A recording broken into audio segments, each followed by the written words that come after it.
របៀបធ្វើ steak សាច់មាន់ខ្ញុំតែងតែចេញវីដេអូច្រើនដងហើយអញ្ចឹងខ្ញុំអត់បានបង្ហាញពី process ពីរបៀបធ្វើទាំងអស់ទេអញ្ចឹងគឺតើយើងមកមើលពីរបៀបធ្វើsteak សាច់មាន់បែបងាយៗលឿនៗហើយញ៉ាំជាមួយនឹងបន្លែដូចជា broccoli ជាមួយនឹង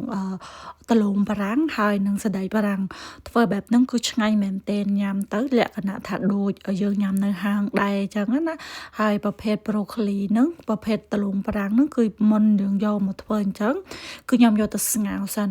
ប្រភេទអញ្ចឹងគឺគេអត់ចិត្តសបកវាទេគេទុកសបកអញ្ចឹងណាគេទុកទឹងសបកអញ្ចឹងហើយធ្វើដល់ពេលយើងស្ងោរទៅពេលស្ងោរឆ្អិនបានយើងយកមកធ្វើជាមួយនឹង steak សាច់មាន់របៀបធ្វើរបស់ខ្ញុំគឺបែបងាយៗលឿនៗទេដូចតែមុនទេប៉ុន្តែគ្រាន់តែលក្ខណៈថាយើងអាចធ្វើនៅផ្ទះបានអញ្ចឹងទៅដោយសារញ៉ាំទាំងអស់គ្នា3នាក់អញ្ចឹងគឺសាច់មាន់ខ្ញុំហាន់រៀងតូចបន្តិចដោយសារតែកូនពូជខ្ញុំគាត់ញ៉ាំសាច់មាន់ដែរអញ្ចឹងយើងត្រូវតែបំបែកអញ្ចឹងទៅយើងចែកគ្នាម្នាក់មួយកណាត់អញ្ចឹងទៅដំបូងគឺខ្ញុំដាក់ខ្ទះឲ្យរៀងក្តៅខ្លាំងរួចហើយយើងយកសាច់មាន់យើងយកទៅដាក់លើខ្ទះទៅយើងដាក់ខាងស្បែកមុនណាពីព្រោះខ្ញុំអត់ប្រើប្រេងឬក៏ខ្ញុំអត់ទាន់ប្រើបើទេដោយសារតែយើងចង់បានខ្លាញ់ចេញពីស្បែកមាន់ពីសាច់មាន់នឹងតង់ម្ដងអញ្ចឹងនៅពេលដែលយើងយកសាច់មាន់ទៅដាក់លើខ្ទះយើងត្រូវឲ្យខ្ទះនោះក្តៅមែនទែនដល់ពេលដែលយើងយកទៅដាក់នៅលើខ្ទះហើយគឺប្រភេទស្បែកមាន់ហ្នឹងវាលក្ខណៈក្រៀមស្រួយល្អឆ្ងាញ់ណាទន់ល្អមែនទែនបន្ទាប់មកយើងត្រឡប់វាតាមមួយចាហៀងទៀតចាំយើងដាក់ប៊ឺពីលើកន្លែងនេះបើសិនជាយើងមាន rosemary យើងមានខ្ទឹមសយើងដាក់មកប៉ុន្តែថ្ងៃនោះគឺខ្ញុំអត់បានដាក់ខ្ទឹមសទេដោយសារអស់ខ្ទឹមសលលីងប្រភេទ steak ដាក់ខ្ទឹមសជាមួយគឺឈ្ងុយហើយឆ្ងាញ់មែនទែនធ្វើឲ្យសាច់យើងមានក្លិនខ្ទឹមនៅក្នុងនោះទាំងម្ដងបន្ទាប់មកយើងធ្វើម៉េចឲ្យឆ្អិនឲ្យសាច់វាឆ្អិនសព្វល្អដោយសារតែពេលយើងធ្វើ steak សាច់មាន់គឺប្រភេទសាច់មាន់អត់ទៅងាយឆ្អិនទេអញ្ចឹងយើងត្រូវតែអង្កត់វាអង្កត់ទូចដូចតែងតែខ្ញុំចេញវីដេអូអញ្ចឹងណាយើងអង្កត់អញ្ចឹងហើយយើងត្រឡប់ចុះត្រឡប់ឡើងទៅសាច់គឺឆ្អិនសព្វល្អហើយ juicy មែនទែនមានជាតិទឹកនៅខាងក្នុងនិយាយទៅធ្វើបែបហ្នឹងគឺឆ្ងាញ់សម្រាប់អ្នកចូលចិត្តញ៉ាំលក្ខណៈថាបែបសាច់មាន់បែប juicy អត់ស្វិតពេកអ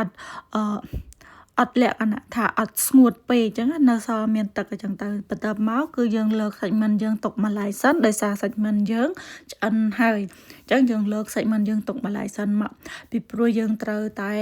លក្ខណៈថាត្រូវដាក់បន្លែដាក់ត្លូងដាក់អីទៀតអញ្ចឹងយើងត្រូវលើកសាច់មាន់សិនដោយសារសាច់មាន់យើងឆ្អិនហើយបើទុកនៅក្នុងហ្នឹងគឺលក្ខណៈថា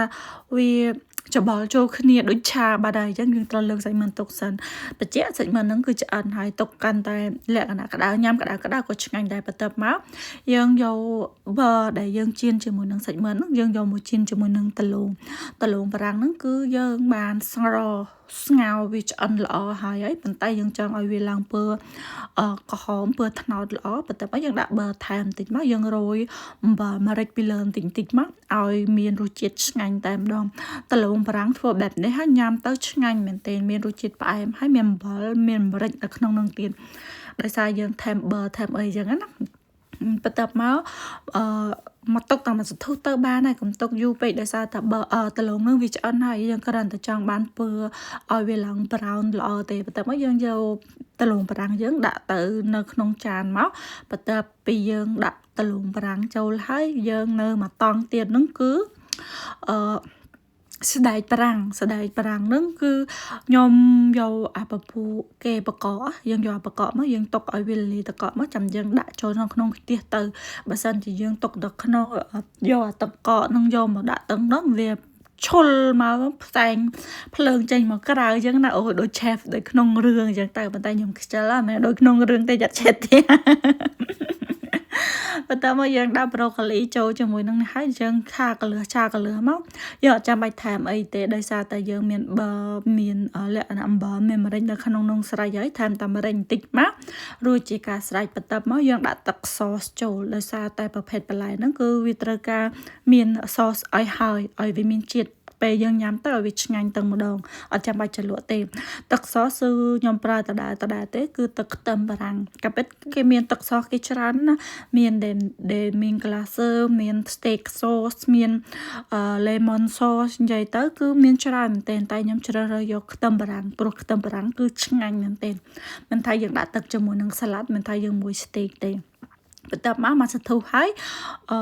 តលងbroccoli ហើយនឹងសណ្តែកបារាំងរបស់យើងទន់ល្អហើយយើងលើកដាក់ចានមករួចជាការស្រេចញ៉ាំក្តៅអញ្ចឹងគឺឆ្ងាញ់មែនទែនអូយនេះគឺជារបៀបដែលខ្ញុំតែងតែធ្វើបែបនេះមិនចាំបាច់តមាន special event ទេយើងចង់ញ៉ាំបើកន្លងអីញ៉ាំបានហើយធ្វើញ៉ាំបាននៅផ្ទះដោយខ្លួនឯងហើយអត់មានគ្រឿងអីញ៉ាយច្រើនទេសម្រាប់អ្នកចូលចិត្តញ៉ាំបែប steak ញ៉ាំបែបម្ហូបអឺរ៉ុបអីធ្វើបែបហ្នឹងគឺឆ្ងាញ់ហើយញ៉ាំនៅផ្ទះខ្លួនឯងទៀតអត់ចាំបាច់ទៅញ៉ាំនៅក្រៅថ្លៃណាឥឡូវដល់ណាអូយគ្រប់តំបន់គ្រប់កន្លែងគ្រប់ទិសទីគឺឡើងថ្លៃមែនទែនអញ្ចឹងចង់ញ៉ាំរបស់រៀងលក្ខណៈថាbrand ឯធ្វើនៅញ៉ាំផ្ទះខ្លួនឯងតែវាមិន brand ណាទេបើយើងទៅញ៉ាំនៅ restaurant ក៏ស្តៀងនឹងគ្នាដែររសជាតិហ្នឹងហើយអរគុណច្រើនជម្រាបលាជួបគ្នានៅវីដេអូក្រោយទៀត